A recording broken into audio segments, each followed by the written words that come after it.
Hey everyone, it's John, and we are here on FCC Talk to talk about all the things going on with the Christian community, the things going on in our lives, and everything that you need to know with what's happening here at First Christian Church. I'm joined today by CJ. CJ, how you doing? I'm doing good. Things are going well. How about you, John? I'm doing well, man. I'm doing well. We have some things to get into today. We have obviously our current events that we do. Again, as you know, we don't get into politics or anything like that. We do have some ministry insights.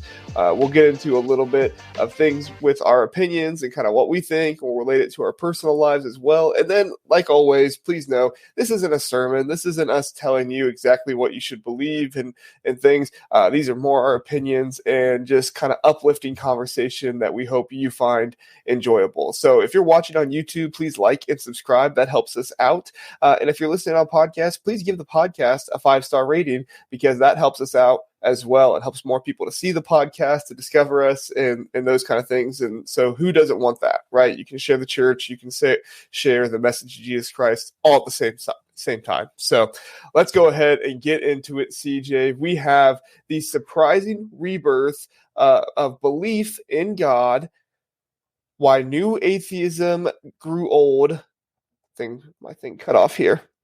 While new atheism grew old and secular thinkers are considering God again. All right, so I have this new feature where I can bring up the website that we're looking at. So this article is from CBN, Christian, I think it's Christian-based news network, and there is a new book out called let's see, I can find it right here. There it is. The Surprising Rebirth in Belief in God by Justin Brierley. Justin Brierley, for a long time, led a radio show called, there we go, Unbelievable. And it was a radio show where he had Christians and non-Christians on to kind of talk about their differences and maybe debate a little bit, but always keep it respectable between the two. And he has since stopped doing that show, but he has written this book, and it's kind of surprising what he gets into. He talks a lot about how atheists today are kind of valuing Christianity. They don't necessarily look at it maybe the same way that they used to. They don't see it as, big. I mean, some people obviously do, but they don't always see it as bigoted.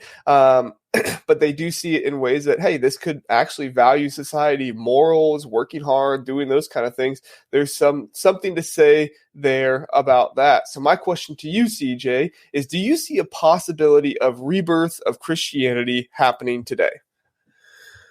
I think there's always a possibility of rebirth happening. And I think that at least what I'm seeing among students is that there's an interest in Christianity and in God among students of a broader scope than just those that attend church. So, yeah, I think that's definitely a possibility. I think here in Western culture, we've got kind of an uphill climb and an uphill battle to really take a hold of the good things that possibility brings.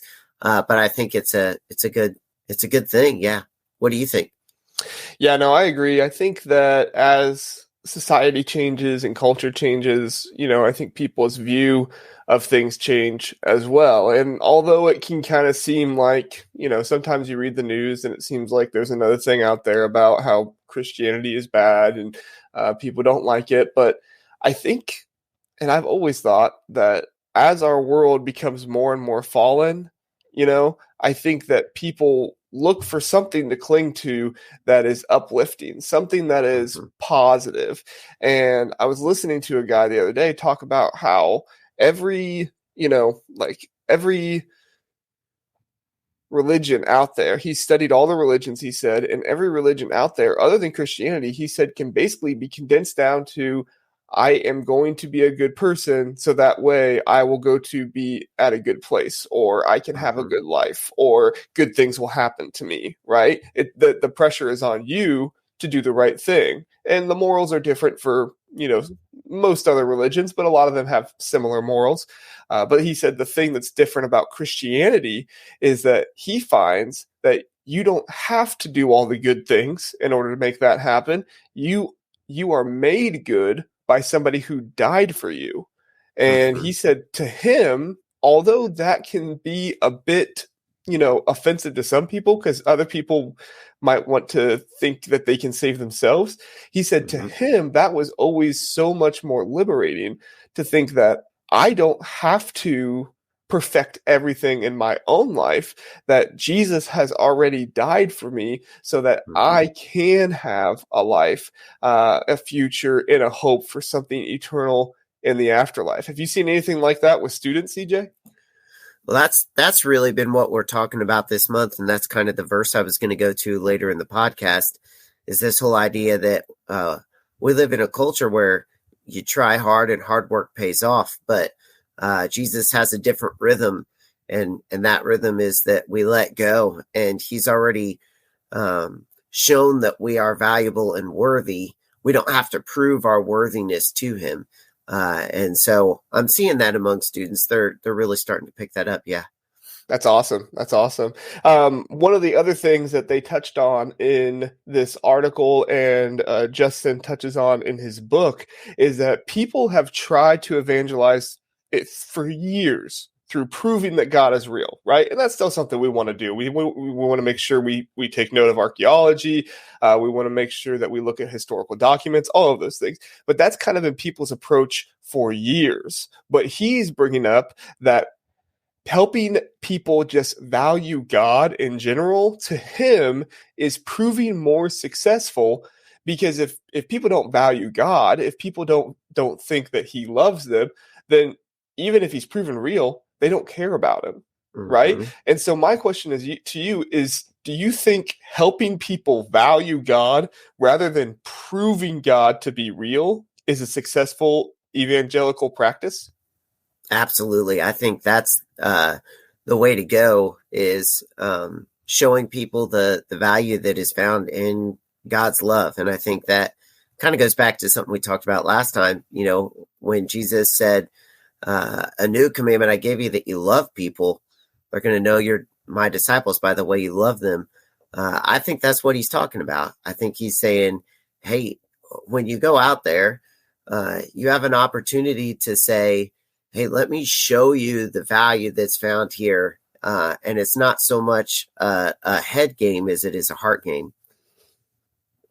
Yeah, I know this is going to be a weird comparison, but I I watch Frozen with Lottie every now and then because that's one of her Absolutely. favorite movies right now. We're actually going to see Frozen and Encanto on ice here this weekend, Nice. so we will be in St. Louis, and there will be many screaming toddlers and young girls, and I'm going to enjoy the time with my daughter watching her experience Yeah. the Encanto and Frozen on Ice. But anyway, if you've ever seen that movie, and I'm sure you have, CJ, with your kids and Absolutely. stuff, but the beginning of the first movie, it's kind of a joke, but it's also kind of true. They take Anna to the trolls, and Uh-huh. Anna got hit in the head with the ice magic or whatever that Elsa did, and the troll says, the head can be easily persuaded, but the heart Uh-huh. is a bit different.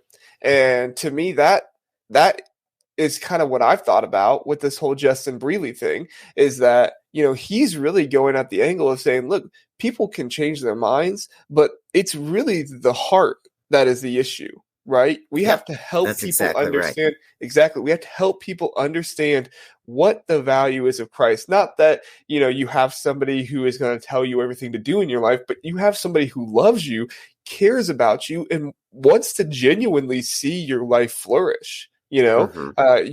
You don't have to live your life, in destitute or, with nothing. You can have a life where you work hard and you do these things, but you always have the anchor of Christ and the hope in him to fall back on, because life is going to hit you hard at times. And if you don't have anything to fall back on, you're going to fall into things that just makes your life worse, right? Mm-hmm. Drugs, alcohol, desperation, mental health issues, those kind of things. And some of those things we can't help, but they Right. happen. And it's incredibly difficult to see other people go through that. So, Yep. All right. Well, that is our first topic, and I think we covered that pretty well. We have another ad for you to give me and CJ a break here, but we think these ads are beneficial to you as well, so we're not too beat up about it. So let's get to the ad, and then we'll come back with our next topic.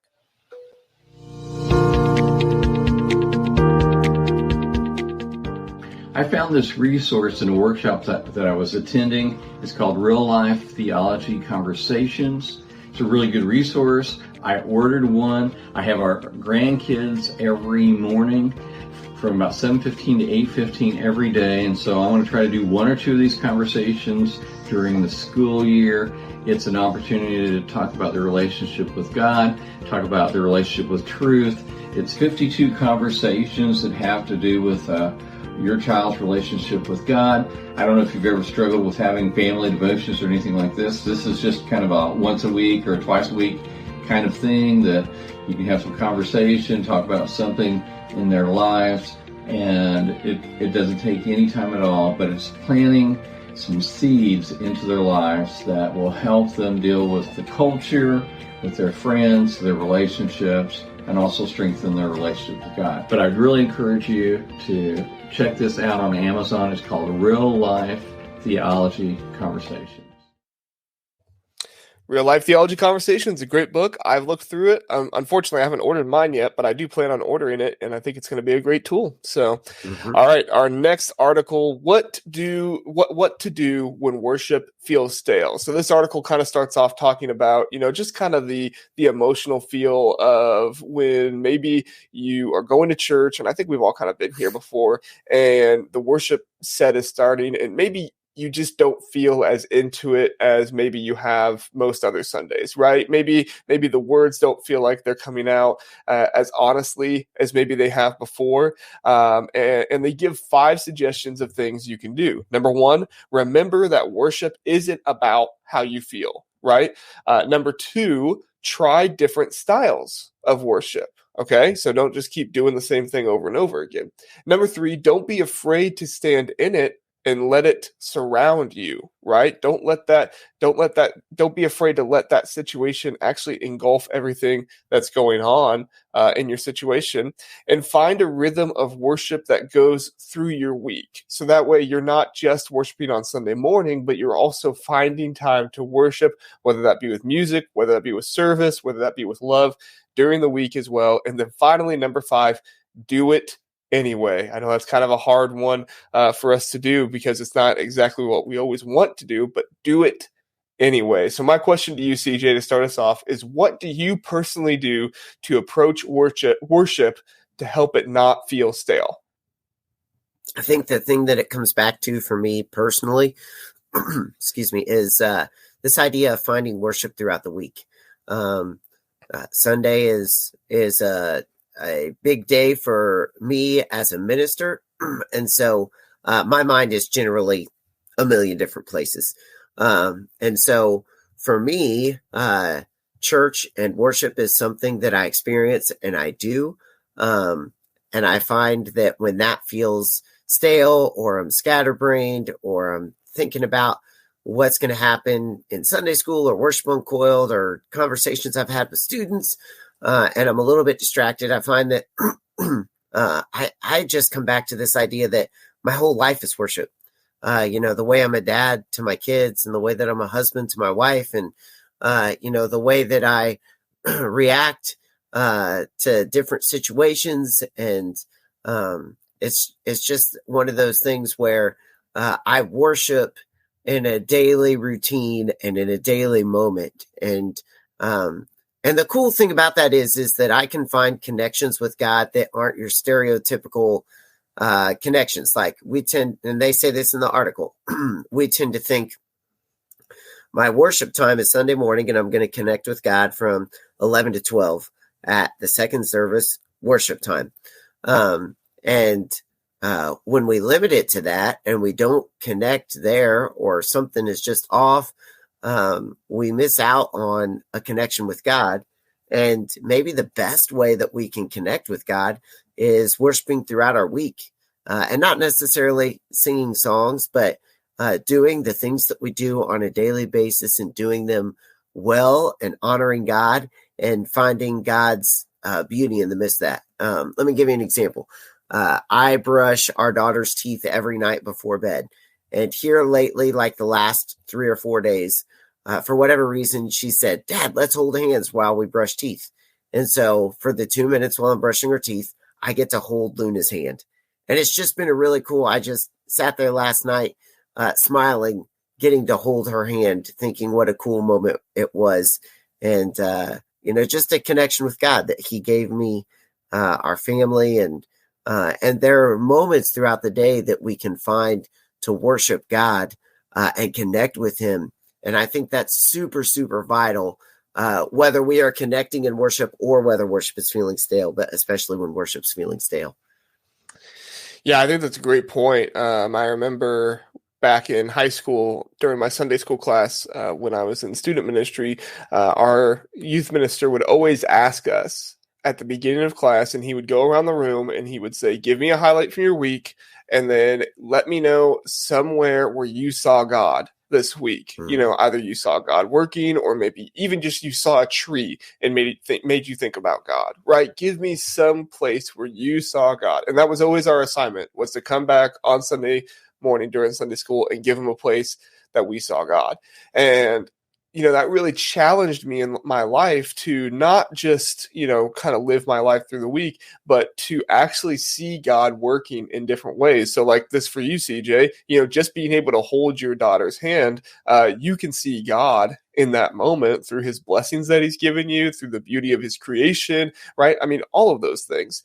And I think that's so important for us to realize, is what God has given us and what we can praise him for as it's happening during the day of our lives, right? In the article, Matt Redman said this to the people writing the article: "You can't breathe out till you breathed in." And what he's trying to say there is that you can't worship God outwardly if you're not taking in what God has given you, if you're not taking in what God has done for you, if you're not taking in, who God is, then it makes it nearly impossible to actually fully worship out. And I think that's a great point to say, during our week, we need to be willing to find God where he is, and then express that to other people, not just on Sunday morning, but also during the week as well. So, CJ, my other question for you is, have you ever just said, "I'm going to do it anyway," right? You maybe you don't really feel like worshiping. Maybe you're having a hard time. Maybe it's not even just worship. Maybe there's something else in your life with serving God or something like that, where you just had to say to yourself, "You know what? I'm just going to do it anyway." Mm-hmm. Absolutely. I've had those moments where, I just go to church, and that's something that I just do. And I may walk away from the morning and say, I went to church, and that was about all that I got out of it. And that's okay. I don't walk away from that thinking less of myself or less of God. It's just, I didn't connect, just like any other relationship. We have days where we connect well and days where we may not, and that's okay.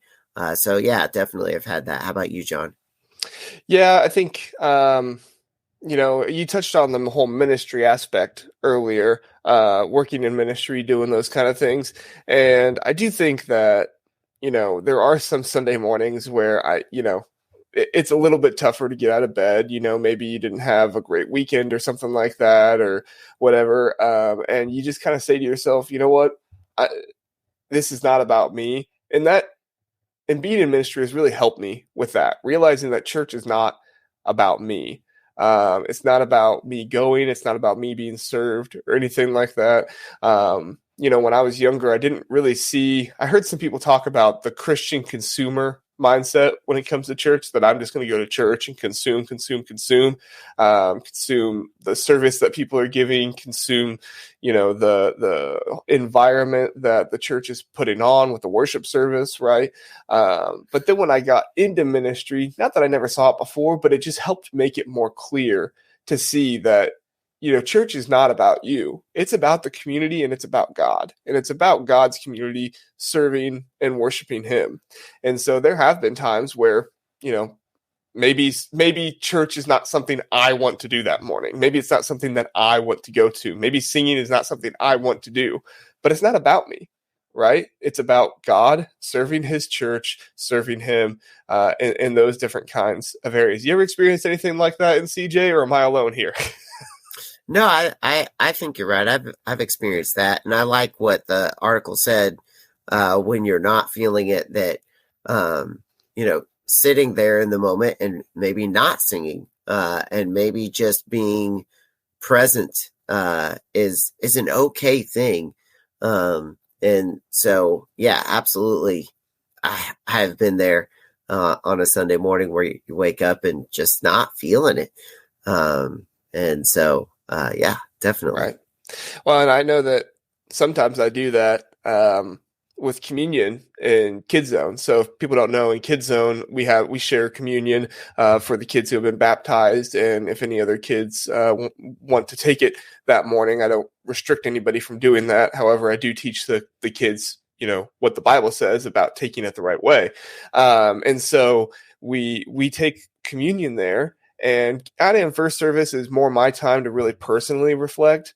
But then in Kids Zone, I'm personally reflecting, but I'm also looking out to those kids there and just thinking that, Jesus sacrificed himself for each and every soul in this room. And that room might be filled with 10 kids. Sometimes it might be filled with, 40, 50 kids. But to look out and see those kids and to see their reactions in worship and just think about the love of Christ that he has for them. It's a special thing. And I really am glad I get to do it each and every Sunday. Mm-hmm. So, all right, let's do one more ad and then we'll get into our next topic. You'll see CJ on this one. What is Open Gym and Worship Uncoiled? That is a great question. Open Gym and Worship Uncoiled is our main programming for students grades 6 through 12. It is a packed night, and it is an absolute blast. Now, here's how this all applies to you. If you are a student, grades 6 through 12, we would love to have you join us at Open Gym and Worship Uncoiled. Open Gym will start at 5 o'clock. Worship Uncoiled will meet from 6 o'clock to 8 o'clock. If you are a parent or a grandparent of a student grade 6 through 12, we would love for you to promote this for them and encourage them to be a part of what we have going on. It is an absolute blast being here every single Sunday night. All right, there we go. Go to Worship Uncoiled or send your teenagers there, and CJ will have a crazy game for them and feed them dinner. So absolutely. All right, so our final article, what are non-Christians' views of God? So we haven't done a Barna article lately. I love Barna, but I know it's not everybody's cup of tea, so I try not to do it every episode. But I thought this one was really, really interesting. So what are non-Christians' view of God? So they went ahead and they polled kind of non-Christians here, and they put them in two different categories. They asked them, are you spiritually open, or are you not spiritually open? So some people might say, oh, well, I'm not a Christian, but I do believe in the spiritual realm. Maybe I just don't know what to believe in. It's kind of like the agnostic versus atheist. I don't think everybody would label themselves that way, but if you know what I'm talking about, you know what I mean. And so they've gone through a bunch of different questions to try and figure out what people's views are. What do they think about Christianity? I wanted to highlight this part here. If you're listening on podcast, you can't see it. I'll do my best to explain it. But this part says, spiritually open non-Christians hold wide-ranging ideas about God. There are many different beliefs about God or a higher power, and they ask them, please choose which one of the following descriptions come closest to what you personally believe about God. And the answers are far ranging. I mean, the very first one here, God is all powerful, all knowing, perfect creator of the universe who rules the world. All non-Christians agreed with that, 29%, right? The spiritually open ones agreed with it, 36%. The non-spiritually open agreed with it 14%. But then there's another question right under it. There is no such thing as God, is what statement they put out there. 21% of all non-Christians said they agree with that. 4% of the spiritually open non-Christians believed in that.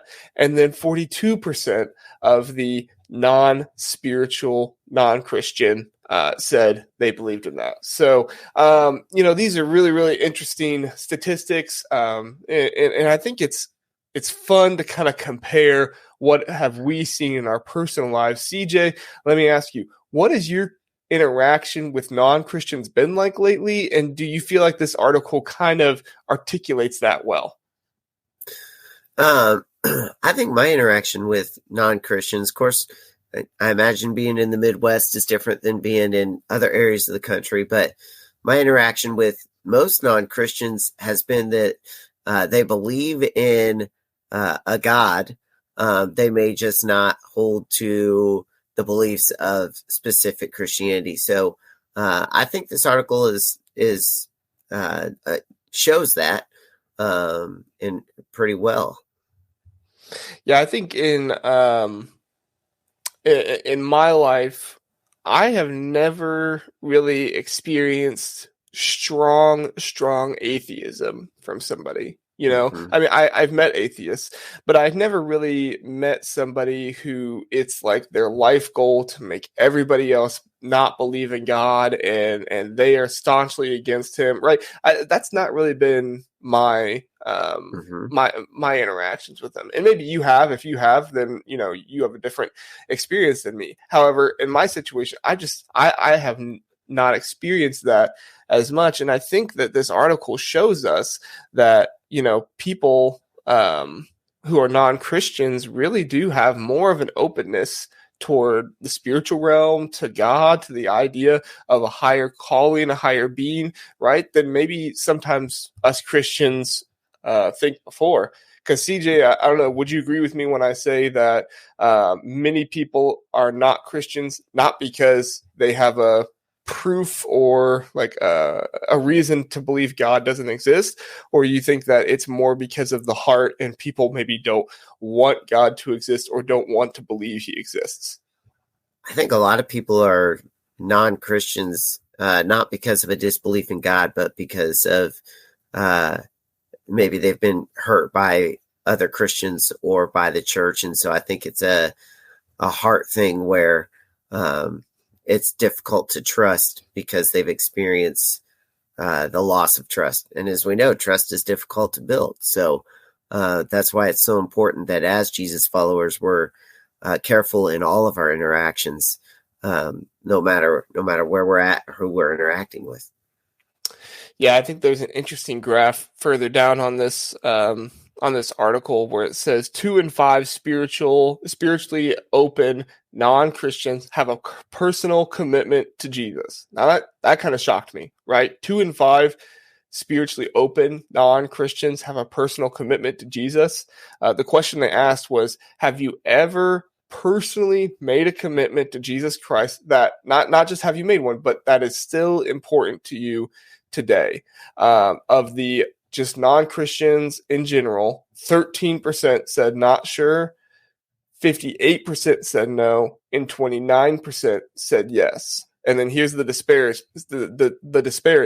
The spiritually open ones, 39% said yes, but the not spiritually open ones, 13% said yes. So there's still some yeses in there, but the spiritually non-open ones really being predominantly no, and then the spiritually open ones saying, maybe I do have some kind of commitment that I made to Jesus back then.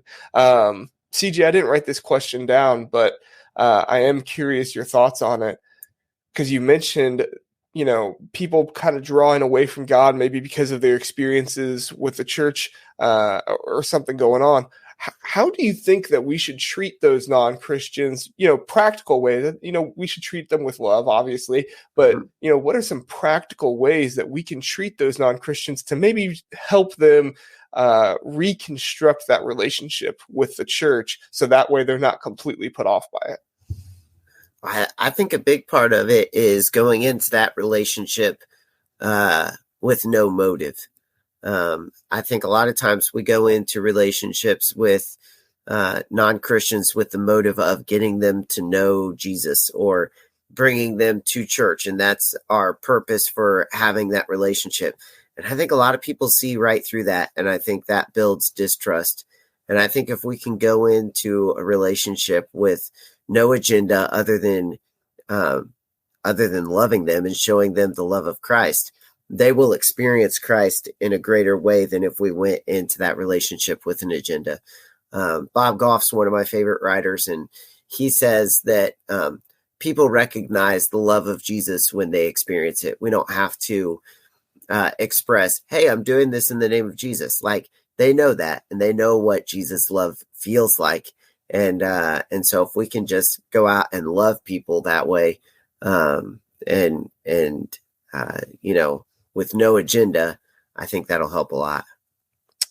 Yeah, I agree, man. I think that there's a powerful thing in just being there for somebody, right? And we talked about this a little bit in staff meeting on Monday, but just the idea, or maybe it was the last staff meeting, I don't remember, but just the idea of being there for somebody, because eventually life is going to hit you hard, right? We don't want that to happen. We don't want anybody to go through that. However, I mean, I don't think there's a single person, nobody has lived a perfect life, and nobody has lived, a stain-free life where like nothing bad has happened to them. So, and whether we feel the pain with them or not, the same way they are, it's important for us to be there when that kind of stuff happens. Because, I mean, you tell me if I'm wrong here, CJ, but wouldn't you agree that more people come to Christ through some kind of emotional tragedy or something happening in their life that is a tragedy than just, freely on their own coming in?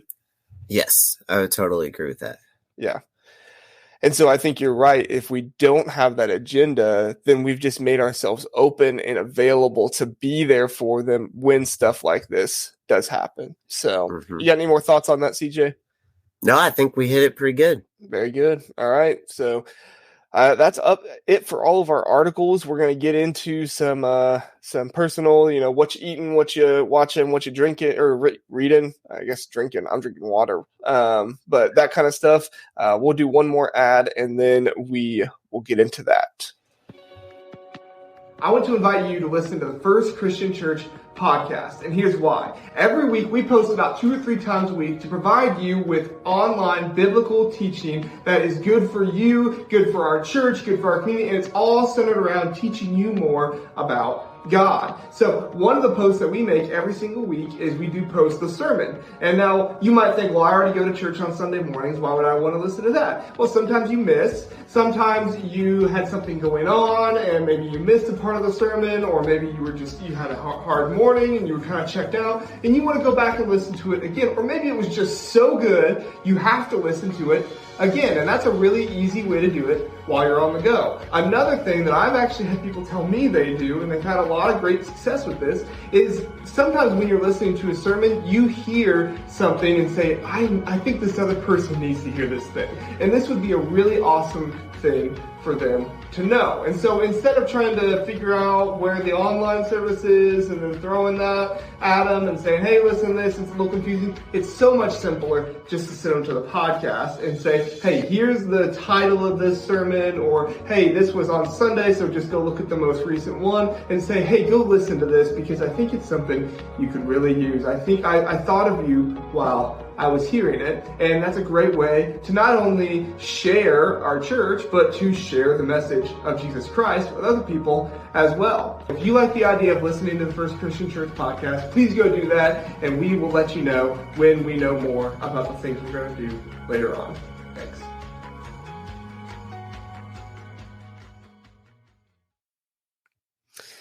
How fitting. One of the things we thought of doing later on was the FCC talk. And here we are. So right? We're doing it now. We're doing it now. All right, CJ, let's go ahead and get into it. What are you eating? What you watching? What you reading? Is there anything new that that's going on you want to share with people? Not a lot has changed. We're pretty much the same. We made some chicken broth this week, and so we've been eating some chicken noodle soup, which is always a good good meal at our house. We're eating a lot of chili as it moves into the fall. We like the soups and the chilies and stuff. And so watching the same thing and reading the same stuff that I've been. We started a masterminds group with some local ministers. And so we're reading through, actually, I've got it right here. This book called Leveling Up, 12 Questions to Strengthen Your Personal and Professional Relationships. And so that's been a really good, really challenging book.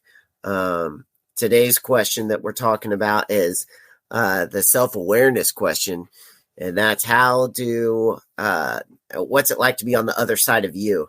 And so that's been really challenging for me to think about, and, maybe I'm not the person that I thought I was. Maybe I have some self-awareness things to consider. So, but fantastic book. I'm really enjoying it.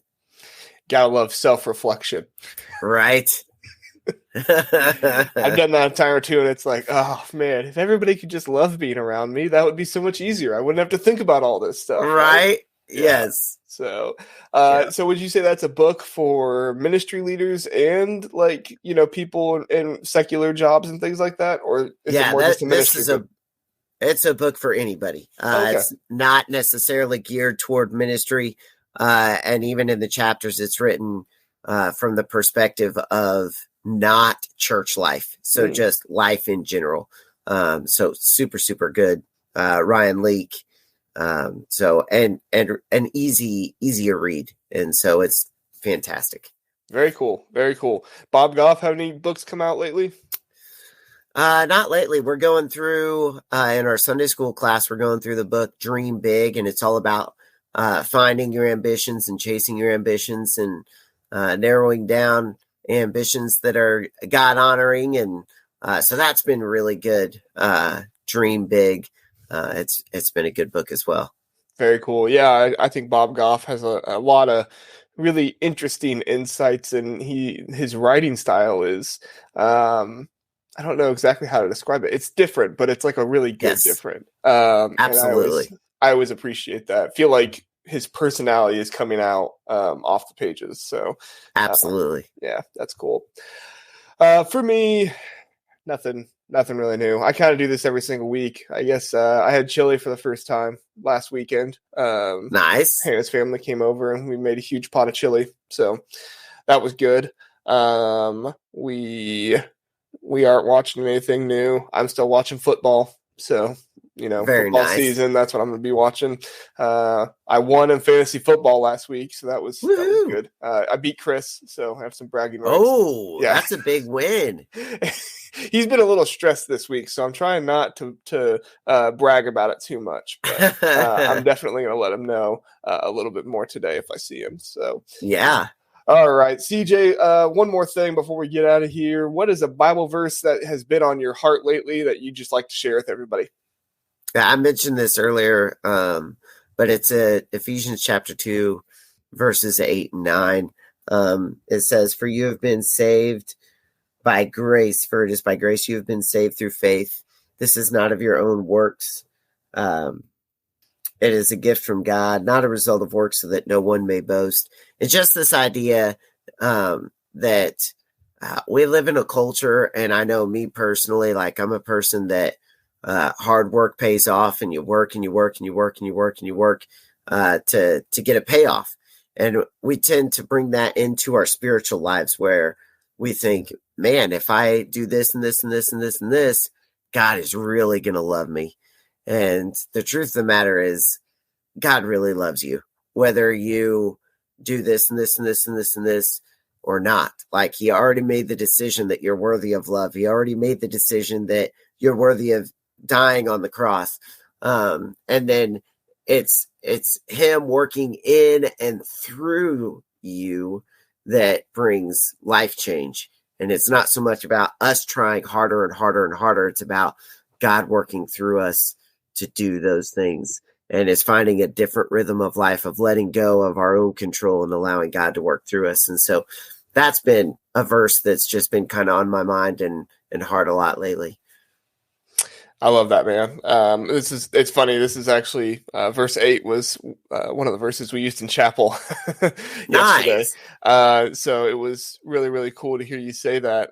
I related it to the story of Jesus raising Lazarus from the dead, and just kind of, shared with the kids that like there's literally you can never be too far from God to have him bring you back, right? Sometimes we read that story and especially in Sunday school, kids are like, oh, if they've unfortunately dealt with somebody in their family dying or something like that, I will get the question, oh, does this mean God is going to bring back, my grandparent or somebody else that has passed away in my life, and I have to share with them, obviously God can bring people back from the dead, like this is what our faith is really built on, Jesus coming back. Right. But I always tell them that the story isn't necessarily about people coming back from the dead to be with you. It's about people coming back from their sin. It's about people coming back from rejecting God and being with him again, because Jesus showed in the story of raising Lazarus from the dead that there is nowhere you can go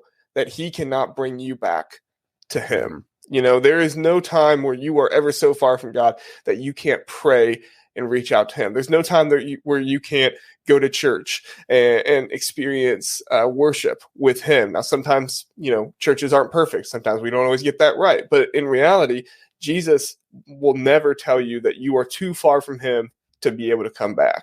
And he's there with the people who weep with that too, right? I mean, the story of Lazarus is where the verse of Jesus wept is, right? And he weeps because, and even though he knows what's going on, that is the most impactful part of that entire story for me. He knows what is happening and he knows what he's about to do to bring Lazarus back. But when Mary and Martha are crying to him, he decides to weep with them, right? He doesn't say, oh, you of little faith, why are you doubting me or anything like that, right? He says, no, like, I'm going to sit here and feel what you're feeling, be with you. I know what's going to happen, but I still want to be with you and make sure you know that I feel, or that you feel understood and you feel like I am here with you in this moment. Has that ever impacted you with that part of that story, CJ? Absolutely. Absolutely. And I always go back to Jesus validated their feelings. And so it's so important that we validate our own emotions and feelings, and that we validate the feelings of the people around us. Don't just shrug them off. Yeah, Hannah and I talk about that with our kids all the time, as we say, we're not going to, we never want to, I shouldn't say we're not going to, because we're not perfect, but we never want to, make our kids feel like their feelings don't matter. What we want to do is we want to acknowledge them, but we don't want to have them dwell on them. Right. You don't want to have to stay with that, but you want to be able to feel those things and then work your way out of that, because you don't have to remain that way. You don't have to remain in those bad feelings. So yeah. All right. Yeah. Well, hey, CJ, thanks for the great conversation. I appreciate it. Thank you for the Bible verse. If you're listening, go check it out. Ephesians chapter 2, verses 8 through 9. And CJ, before we get out of here, is there anything going on in your ministry or anything like that you want to share that people can help out with? Sunday night, Worship Uncoiled open gym. We'd love to have any students grades 6 through 12 come join us. This Sunday night, we're meeting out at the fire pit. That's always a lot of fun, having a campfire out there for Worship Uncoiled. And if you're an adult and are interested in helping out, come talk to me. I'd love to walk you through the process of what it looks like to be a leader in our ministry. Awesome. Do people make meals when you guys go to the campfire? Sometimes they make a meal. A lot of times we just roast hot dogs. So I'm sure the kids kind of like that better. Yeah, they enjoy the hot dogs and s'mores for sure. Yeah, that's fun. All right, well, hey, we didn't have Chris on today. Chris had a meeting that he wasn't able to be here today. So next week, we're actually going to have Shaylee Stance on. Shaylee is going to come on, our first